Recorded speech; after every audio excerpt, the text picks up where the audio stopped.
Bonjour à toutes et à tous, c'est bien une nouvelle critique vidéo aujourd'hui consacrée à un film sorti le 30 avril 2014. Ce film c'est The Last Days of Summer ou The Labor Day en version originale. Film réalisé par Jason Reitman, qui a surtout connu pour avoir fait In the Air avec George Clooney, et qui a son casting deux têtes d'affiche, Josh Brolin, qui a joué dans les Goonies, mais qui a fait plein d'autres choses aussi, qui va apparaître dans le prochain Sin City, et il a fait plein de second rôles au cinéma, qui était dans Old Boy, je suis en train de me dire le remake américain, et aussi Kate Winslet, donc la Titanic, Eternal Sunshine of the Spotless Mind, et tant d'autres que j'oublie, enfin, immense actrice aussi. Et des second rôles, il y a Tobey Maguire qui est le narrateur du film et qui apparaît aussi à la fin, et Clark Gregg qui est l'agent Coulson dans les films Marvel, qui là joue un père de famille, mais je vais en parler tout de suite parce que de quoi parle le film? Ça parle de... Ça se passe je crois en 87, je crois que c'est ça la date exacte du film, en 87. Donc ça se passe en 87 aux États-Unis, dans une petite ville, je sais pas où, je connais très mal les États-Unis, dans une toute petite ville où le personnage principal qui s'appelle Henry, donc, qui est joué par Maguire plus tard, quand il est adulte, mais là il est jeune, jeune ado, quoi. Il rentre en équivalent de la 5e, je crois, il parle dans le film, qui doit avoir 13 ans peut-être, quelque chose comme ça. Donc vit seul chez sa mère qui, elle, est séparée de... Donc sa mère c'est Kate Winslet, qui est séparée de son mari depuis un certain moment. Donc le mari c'est Clark Gregg. Et un jour quand ils vont faire leurs courses au supermarché, ils se font... c'est pas kidnapper, je sais pas comment ça s'appelle, du homejacking. Ils se font menacer par un prisonnier qui vient de s'échapper de prison. C'est très original comme phrase. Et donc c'est interprété par Josh Brolin, et qui les oblige à rester chez eux, qui les séquestre en quelque sorte, et puis on va se rendre compte que la séquestration n'est pas vraiment, enfin n'en est pas vraiment une, et que ça va plutôt aider les personnages qu'autre chose. Donc voilà, donc pour parler rapidement du scénario, voilà, c'était ça. Donc c'est très très bien comme film, j'ai beaucoup aimé. Le scénario est assez original.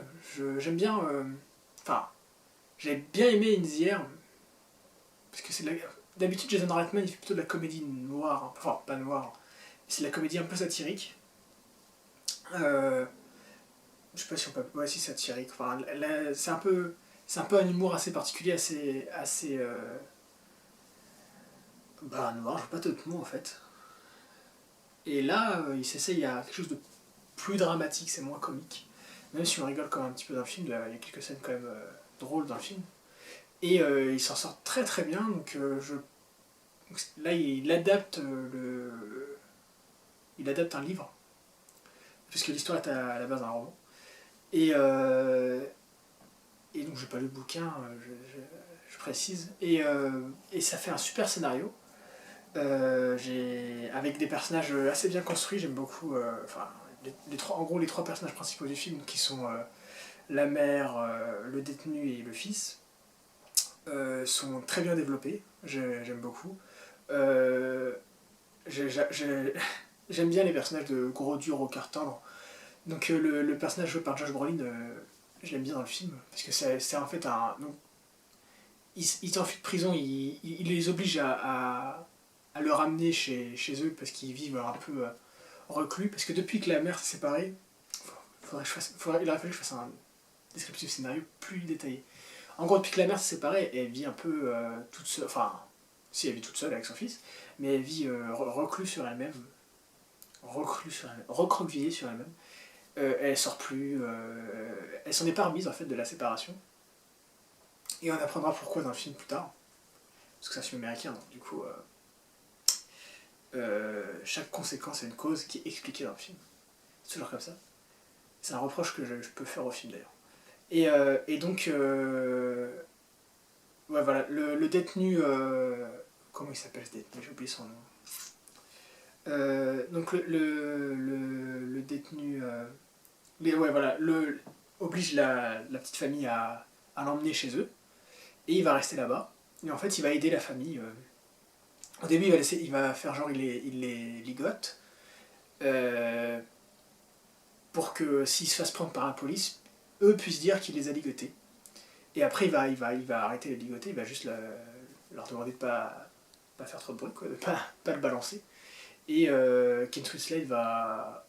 Enfin, pas Kate Winslet, le personnage de Kate Winslet, qui je crois s'appelle Adele dans le film, Adele, comme ils disent dans le film, va peu à peu s'éprendre de ce détenu.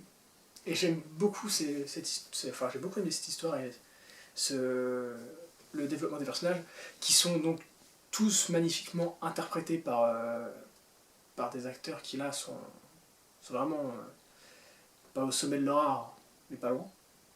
Euh, Josh Brolin joue super bien. Kate Winslet qui doit jouer, alors j'arrive pas à dire son nom, Kate Winslet, qui doit jouer donc cette femme un peu folle en quelque sorte, un peu névrosée on va dire, le fait super bien, ça rend super bien. Et je vais pas le nom d'acteur qui joue le jeune héros central du film, mais pareil il joue assez bien. Et tout ça est porté par la voix de Tobey Maguire qui est en tant que narrateur qui a une voix un peu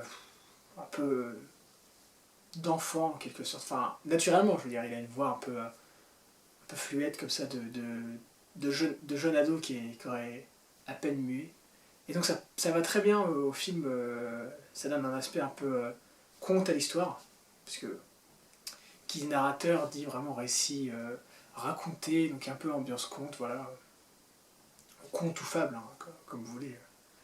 Et ça rapproche vraiment de l'enfance, parce que vu que le personnage principal raconte ce qu'il a vécu étant enfant, le film a une certaine chaleur en fait dans la façon d'être narré. La musique, j'ai pas d'avis sur la musique, elle m'a pas marqué du tout.